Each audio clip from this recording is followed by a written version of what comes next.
Hello dear students, welcome to the new topic degrees of comparison part 2.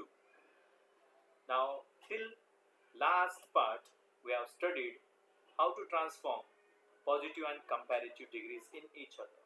But in this section we are going to study all the three types, that is positive, comparative and superlative. Let us take one first example. पहला example देखिए ध्यान से. No other metal is as precious as gold. कोई भी ऐसा metal नहीं है जो उतना प्रेशियस या कीमती है जितना कि गोल्ड. तो सवाल पता क्या उठता है, then how is the gold. तो गोल्ड कैसा है? तो जवाब आपका गोल्ड से स्टार्ट होना चाहिए. तो इसलिए मैंने आंसर गोल्ड से शुरू किया. See the changes. Gold is more precious. होता क्या है इसमें, एज प्रेशियस एज को मैं हटा देता हूँ, उसमें से सिर्फ प्रेशियस को उठाता हूँ और एज की जगह पे मोर डाल देता हूँ ताकि मैं उसे कंपैरेटिव डिग्री में चेंज कर सकूँ. So my whole answer is gold is more precious than. ये ऐड करना जरूरी है. Any other metal. इसमें एक चीज का ख्याल रखना, जब भी सेंटेंस आपका no, not, never, nothing, neither या कोई नेगेटिव वर्ड से स्टार्ट होता है तो प्लीज देन एनी अदर का ही उपयोग करें. देन मेनी या मोस्ट या ऑल या फ्यू ऐसा ना करें. In bracket I mentioned very clearly. But is it not the most precious. लेकिन सवाल ये भी उठता है, अगर वो मोर प्रेशियस है तो क्या वो द मोस्ट प्रेशियस नहीं हो सकता? हाँ बच्चों, होता है. It is. लेकिन कैसे? Then how. तो इसका जवाब देखिए. Gold is the most precious metal. लेकिन किसके बीच में? Of all. ऑफ ऑल क्या? लेकिन ये सवाल आगे आपके दिमाग में उठ सकता है. Of all metals. तो इसलिए हम इसको दूसरे तरीके से भी लिख सकते हैं, जैसे कि gold is the most precious of all the metals. मैं आशा रखता हूं कि इन तीन प्रकार के वाक्यों को जो हमने एक दूसरे में चेंज किया है, आप उसको ध्यान से समझकर कुछ चीजें नोट डाउन कीजिए. जैसे एज प्रेशियस एज, उसी तरह से दैन एनी अदर, और तीसरे में सबसे महत्वपूर्ण जो आता है वो होता है ऑफ ऑल का उपयोग करना, जो दो प्रकार से मैंने आपको वाक्य में दोनों वर्ड्स को ऐड करके बता के रखा हुआ है. आशा करता हूं कि ऑल मेटल्स सही जगह पर आप रखें, तो उसमें मेटल्स लिखिएगा. अब आगे बढ़ते हैं दूसरे उदाहरण की तरफ. ना let us move in the second example. Positive degree का सेंटेंस है नो अदर बेवरेज. अब बहुत सारे बच्चे ऐसे भी हो सकते हैं, सर ये बेवरेज क्या नाटक होता है? जो चीजें हम पेय के पदार्थ में यानी कि किसी रसीले फॉर्म में पीते हैं उनको बेवरेजेस कहते हैं. तो क्वेश्चन था no other beverage is as popular as tea. जितना चाय फेमस है उतना. तो फिर चाय कैसी है? Tea is more popular than any other beverage.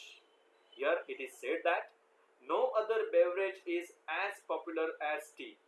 Then फिर भी सवाल उठता है, how is tea? Tea is more popular than any other beverage. Ask the question to yourself, how is the tea then?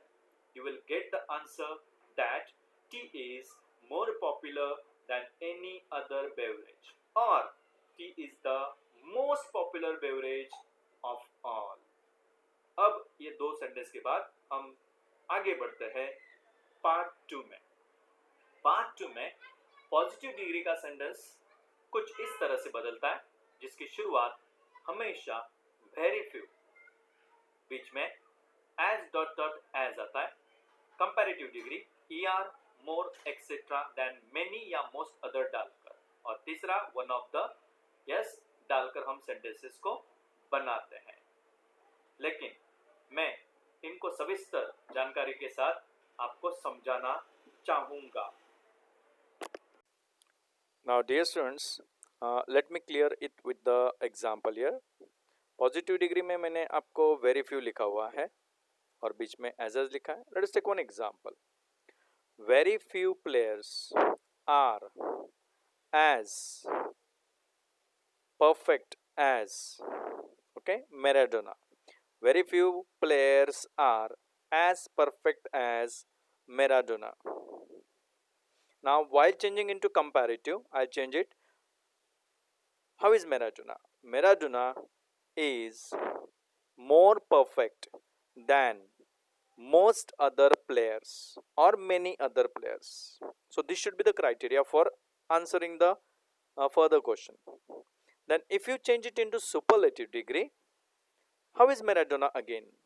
Maradona is one of the most perfect players in the team.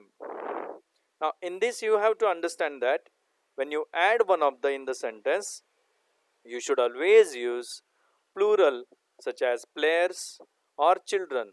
भले आप Maradona एक था लेकिन किसके बीच में उसके comparison है? बहुत सारे प्लेयर्स के बीच में. So be careful, you should write it in a plural form. Now let us check some other examples. First example, as a part of a practice, very few minerals are as expensive as ice. Then how much is ice expensive? Understand it very properly. So let us turn it into comparative and superlative. तो ice कैसा है? Ice is more expensive than what?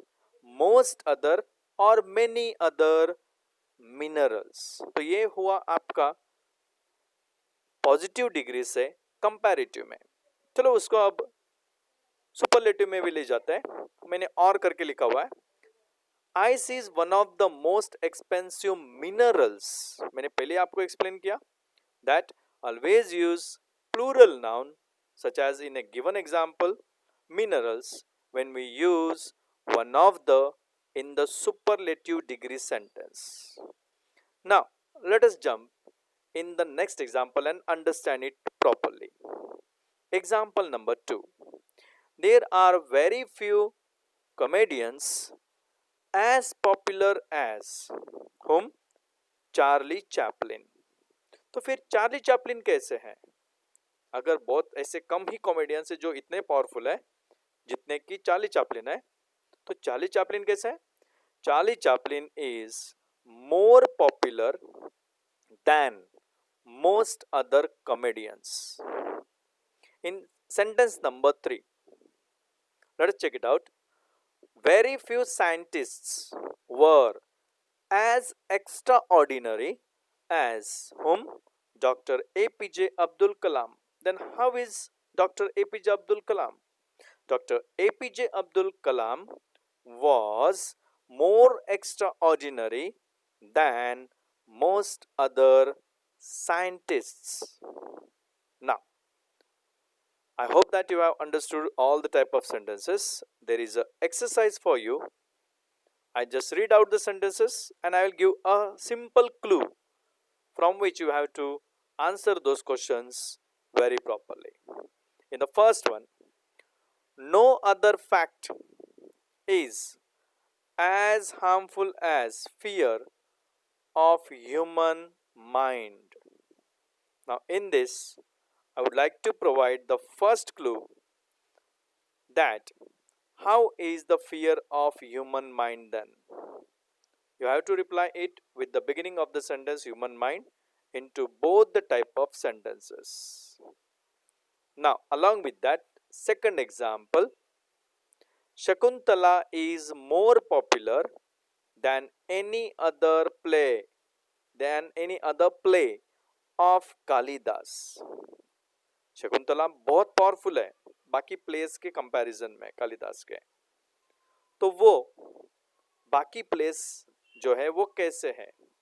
So you can write it with the beginning of no other play and second superlative में उसी को शकुंतला इस word से start करना होगा.